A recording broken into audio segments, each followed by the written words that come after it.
जैसे ही उसकी आहट महसूस की, वो तुरंत पानी में अपना सिर डुबोकर छिप गया। तभी उसे एक विशाल पैर नजर आया, जिसे देखते ही पास खड़ी भेड़ डरकर भागने लगी। लेकिन अगले ही पल राक्षस ने उस भेड़ को पकड़कर कच्चा ही निगल लिया। ये खौफनाक मंजर देखकर जैक बुरी तरह घबरा गया। दूसरी तरफ पेड़ के पीछे छिपा एक सिपाही धीरे से पीछे मुड़कर राक्षस को देखने लगा, लेकिन तभी राक्षस को उसकी गंध महसूस हुई। घबराया हुआ सिपाही दोबारा पेड़ के पीछे छिप गया, लेकिन अब बहुत देर हो चुकी थी, क्योंकि वो राक्षस की नजर में आ चुका था। अगले ही पल उसने पूरे पेड़ को जड़ से उखाड़कर दूर फेंक दिया। सिपाही अपनी जान बचाने के लिए पूरी ताकत से भागने लगा, लेकिन अब इसका कोई फायदा नहीं था। राक्षस ने तेजी से अपने कदम बढ़ाए और एक ही बार में उसे पकड़ लिया। पहली बार किसी इंसान को देखकर राक्षस उसके पास झुक गया और गौर से उसे देखने लगा। जैसे ही वो उसे उठाकर ले जाने लगा, तभी कैप्टन तलवार लेकर उसकी तरफ दौड़ पड़ा और पूरी ताकत से तलवार राक्षस के पैर में घुसा दी। लेकिन वो छोटी सी तलवार उस राक्षस का कुछ नहीं बिगाड़ सकी। अगले ही पल उसने हल्का सा पैर मारकर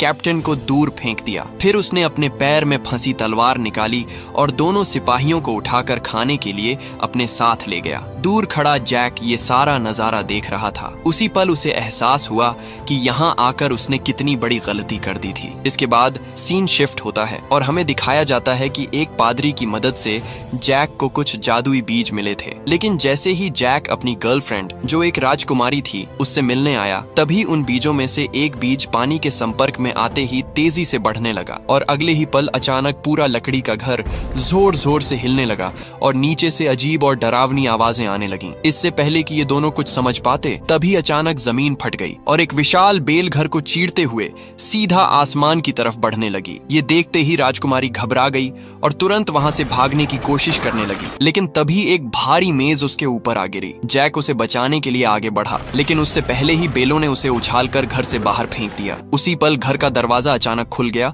और राजकुमारी को बाहर जाने का एक रास्ता दिखाई दिया। लेकिन जैसे ही वो बाहर भागने लगी, तभी बेल ने अचानक दरवाजा बंद कर दिया। राजकुमारी जोर जोर से दरवाजा खोलने की कोशिश करती रही, लेकिन दरवाजा जरा भी नहीं हिला। ये देखकर जैक ने बेलों को काटने के लिए तुरंत एक कुल्हाड़ी उठा ली, लेकिन अगले ही पल अचानक पूरा घर उखड़ गया और बेलों के साथ तेजी से आसमान की तरफ बढ़ने लगा। ठीक आखिरी पल में जैक ने छलांग लगाकर घर का किनारा पकड़ लिया, लेकिन बेलों की रफ्तार इतनी तेज थी कि कुछ ही सेकंड्स में घर हजारों मीटर ऊपर पहुंच गया। जैक पूरी ताकत से कुल्हाड़ी चलाते हुए बेल को काटने लगा। जैसे ही बेल टूटी, राजकुमारी ने तुरंत दरवाजा खोल दिया, लेकिन अगले ही पल उसके पैरों के नीचे की लकड़ी टूट गई और हाथ पकड़ने के बावजूद वो 20,000 मीटर की ऊंचाई से सीधा नीचे गिरने लगा। जैक जादुई बेलों से फिसलता हुआ तेजी से जमीन की तरफ बढ़ रहा था, लेकिन रास्ते में बेलों ने उसकी रफ्तार थोड़ी कम कर दी और आखिरकार वो जमीन पर गिरकर बेहोश हो गया। वहीं राजकुमारी की किस्मत इतनी अच्छी नहीं थी, क्योंकि जादुई बेल उसे अपने साथ आसमान की तरफ ले गई। अगली सुबह जब जैक को होश आया तो उसने देखा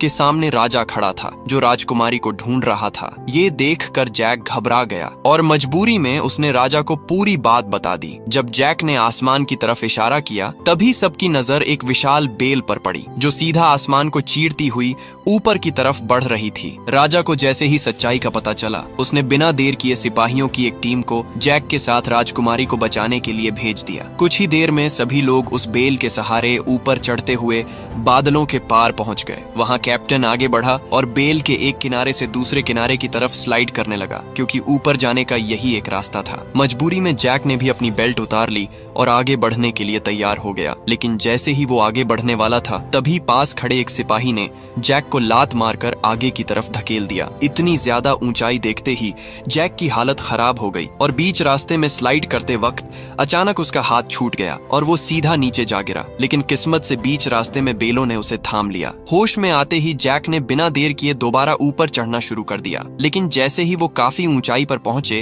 अचानक मौसम पूरी तरह बिगड़ गया। तेज तूफान ने इनको चारों तरफ से घेर लिया। तभी अचानक आसमानी बिजली सीधे एक सिपाही पर आ गिरी, जिसके झटके से वो फिसल गया और उसे टकराकर बाकी सिपाही भी नीचे गिरने लगे। लेकिन आखिरी पल में एक सिपाही ने रस्सी को मजबूती से पकड़ लिया, जिसकी वजह से उन लोगों की जान बच गई। इसके बाद वो चढ़ते चढ़ते ऊपर तक पहुंचने में कामयाब हो गए और तब तक सुबह भी हो चुकी थी। जैक ने जैसे ही मुड़कर पीछे देखा, वो पूरी तरह हैरान रह गया, क्योंकि बादलों के ऊपर एक विशाल दुनिया बसी हुई थी। ये मंजर देखकर सभी लोग उसी तरफ बढ़ने लगे। लगे। तभी कैप्टन की नजर जमीन पर बने कुछ ताजे पैरों के निशानों पर पड़ी, जिसे देखकर उसे अंदाजा हो गया कि राजकुमारी नीचे नहीं उतरी, बल्कि वो अभी भी यहीं कहीं मौजूद है। जब सभी लोग गुफा से बाहर आए तो सामने का नजारा देखकर हर कोई दंग रह गया, क्योंकि ये दुनिया उनकी उम्मीद से कहीं ज्यादा विशाल थी। सभी लोग आगे बढ़ते हुए पूरे इलाके की जांच करने लगे। तभी चलते चलते जैक को जमीन पर वही किताब मिली जो उसने राजकुमारी को दी थी। तभी उनकी नजर कुछ टूटी हुई टहनियों पर पड़ी, जिसे देखकर उन्हें अंदाजा हो गया कि राजकुमारी को कोई खतरनाक जीव उठाकर ले गया है। इसके बाद सभी लोग दो टीमों में बट गए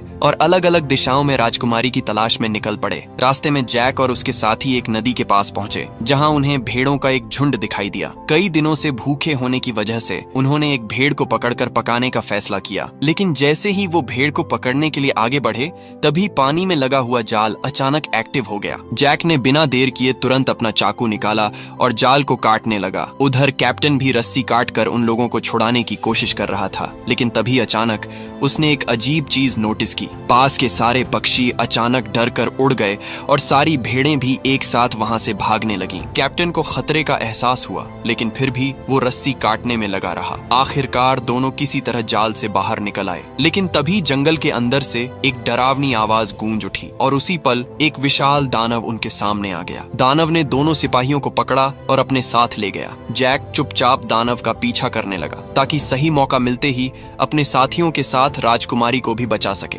दूसरी तरफ विलियम नाम का एक आदमी दोनों सिपाहियों को लेकर एक चट्टान के किनारे पर पहुंचा। एक सिपाही को लगा कि इस तरह राजकुमारी को ढूंढते रहना बेकार है, इसलिए वो कोई दूसरा रास्ता ढूंढने के लिए आगे बढ़ने लगा। लेकिन तभी विलियम ने अपनी चाल चल दी। वो चिल्लाने लगा, अरे देखो, वो रही इज़ाबेल। जैसे ही वो सिपाही पलटकर चट्टान के पास आया, विलियम ने मौके का फायदा उठाते हुए उसे सीधा गहरी खाई में धक्का दे दिया। ये देखकर विलियम का साथी जोर जोर से हंसने लगा, लेकिन अगले ही पल एक विशाल दानव ने अचानक उसे पकड़ लिया और उसे जिंदा ही निगल गया। ठीक उसी पल पीछे से एक और विशाल दानव उनके सामने आ खड़ा हुआ। घबराहट में विलियम वहीं जमीन पर गिर गया और जल्दी जल्दी अपने बैग में कुछ ढूंढने लगा। लेकिन जैसे ही दानव ने उसे पकड़ने के लिए अपना हाथ आगे बढ़ाया, ठीक उसी पल विलियम ने अपने बैग से एक चमकता हुआ ताज निकाल लिया। ताज को देखते ही दानव अचानक वहीं रुक गए, जैसे किसी रहस्यमयी ताकत ने उन्हें रोक दिया हो। असल में ये एक जादुई ताज था, और जिसके पास भी ये शक्तिशाली ताज होता, दानव उसकी हर बात मानने के लिए मजबूर हो जाते। दूसरी तरफ जैक दानव का पीछा करते करते उनके ठिकाने तक पहुंच चुका था। वहां का नजारा देखकर उसकी आंखें खुली की खुली रह गईं, क्योंकि चारों तरफ ऊंचे ऊंचे पहाड़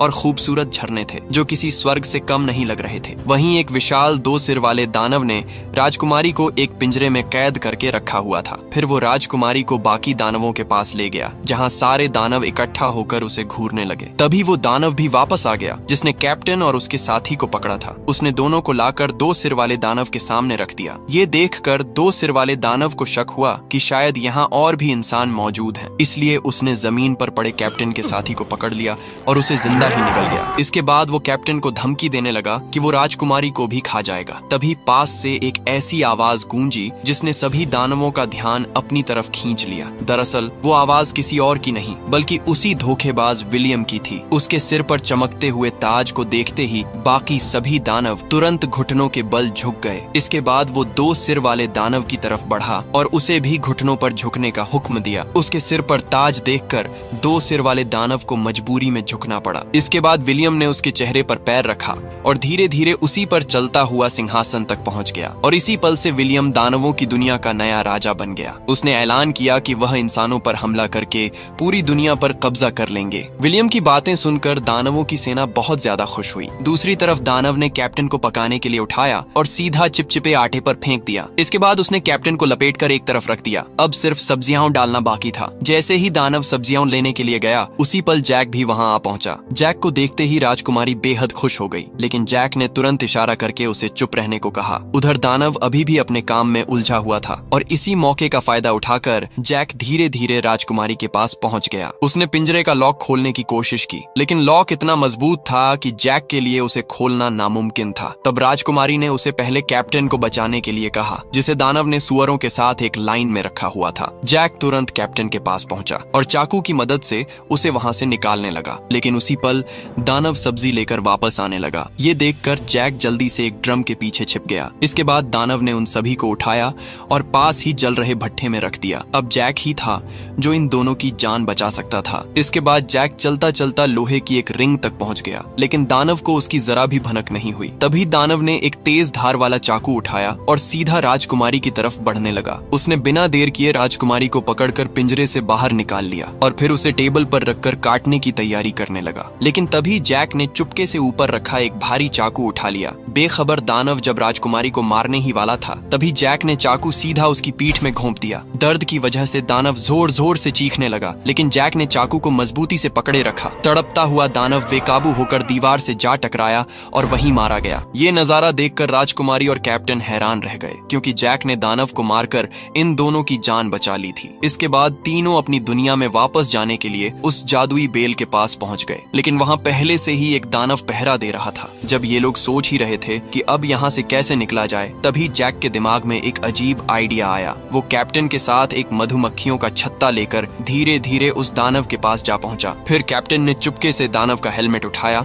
और जैक ने मधुमक्खियों का छत्ता उसके अंदर डाल दिया। दानव अभी भी बेफिक्र होकर सो रहा था और उसे जरा भी अंदाजा नहीं था कि अगले ही पल उसके साथ क्या होने वाला है। जैसे ही जैक ने छत्ता अंदर रखा, कैप्टन ने तुरंत हेलमेट बंद कर दिया। इसके बाद दोनों वहां से भागकर पास की एक चट्टान के पीछे छिपकर इंतजार करने लगे। कुछ ही देर में मधुमक्खियों के डंक से दानव तड़प कर उठ खड़ा हुआ और दर्द से अपने पूरे शरीर को झटकने लगा। इसके बाद घबरा कर दानव वहां से भागने लगा, लेकिन अचानक फिसलकर पत्थरों से टकराकर नीचे गिर गया। इसके बाद वह तड़पता हुआ चट्टान के बिल्कुल किनारे तक पहुंच गया और ऐसा लग रहा था कि अब वो सीधा नीचे गिरने वाला है, लेकिन अगले ही पल उसने अपना हेलमेट उतार दिया। ये देखकर तीनों एक पल के लिए घबरा गए, क्योंकि इन्हें लग रहा था कि अब वो दानव इनको देख लेगा। लेकिन तभी एक मधुमक्खी उड़ती हुई सीधी उसकी तरफ आई और तभी उसने दानव को जोर से डंक मार दिया, जिससे उसका बैलेंस बिगड़ गया और वो सीधा नीचे जा गिरा।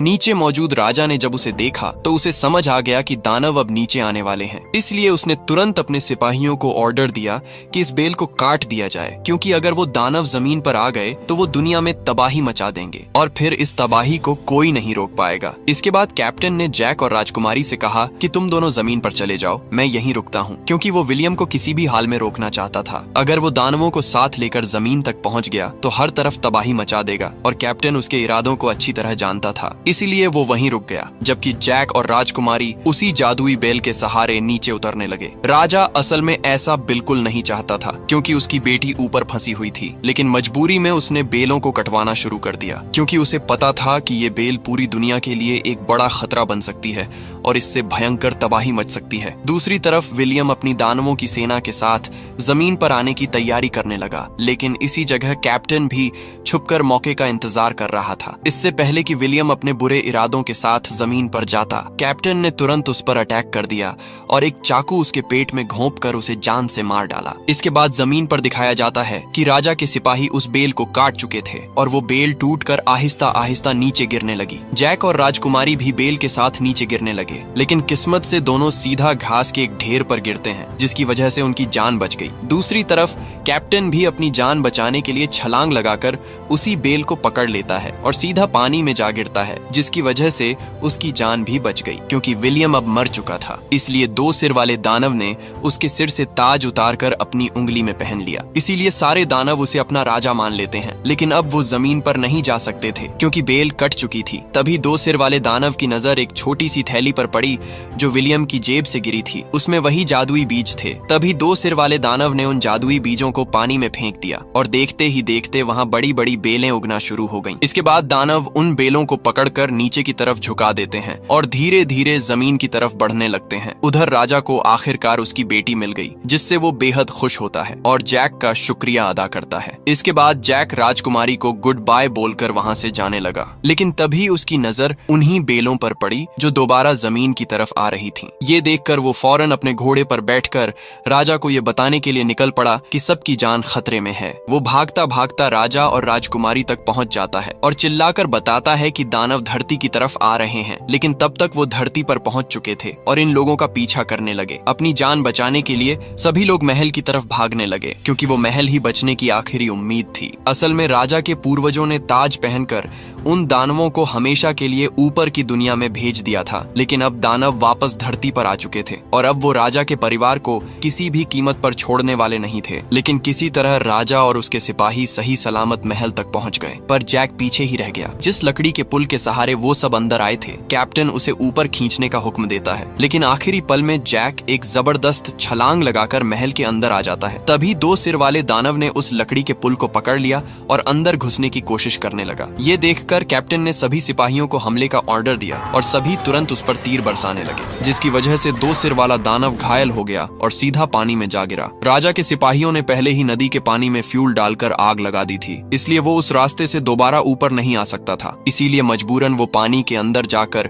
ऊपर आने का कोई दूसरा रास्ता ढूंढने लगा। सिपाही अपनी पूरी जान लगाकर उस दरवाजे को बंद करने की कोशिश कर रहे थे, लेकिन दानव लोहे के हुक्स की मदद से उसे अपनी तरफ खींच रहे थे। तभी दानवों ने जलते हुए पेड़ों को महल के अंदर फेंकना शुरू कर दिया। एक दानव ने निशाना साधकर एक विशाल घंटा महल की दीवार पर दे मारा, जिससे दीवार टुकड़े टुकड़े होकर टूट गई। ये देखकर राजा समझ गया कि उसके सिपाही दानवों को ज्यादा देर तक रोक नहीं पाएंगे। इसीलिए राजा ने राजकुमारी से कहा कि तुम महल के अंदर जाओ, जहां एक सीक्रेट रास्ता है। वो रास्ता तुम्हें एक ऐसी जगह तक ले जाएगा जहां तुम्हें एक फायर टॉर्च मिलेगी। तुम उसे जला देना ताकि सभी राजाओं को पता चल सके कि हम लोग खतरे में हैं। इसके बाद जैक और राजकुमारी अपने मिशन पर निकल पड़े, लेकिन जैसे ही वो महल के अंदर उस फायर टॉर्च वाली जगह की तरफ बढ़ने लगे, तभी अचानक उनके आगे की जमीन फटने लगी। दरअसल वो 2 सिर वाला दानव जो पहले पानी में जा गिरा था, वो अब जमीन को तोड़ता हुआ दोबारा ऊपर आ रहा था और बाहर आते ही उसने दोनों पर हमला करके उन्हें अपने हाथों में पकड़ लिया। अब वो दानव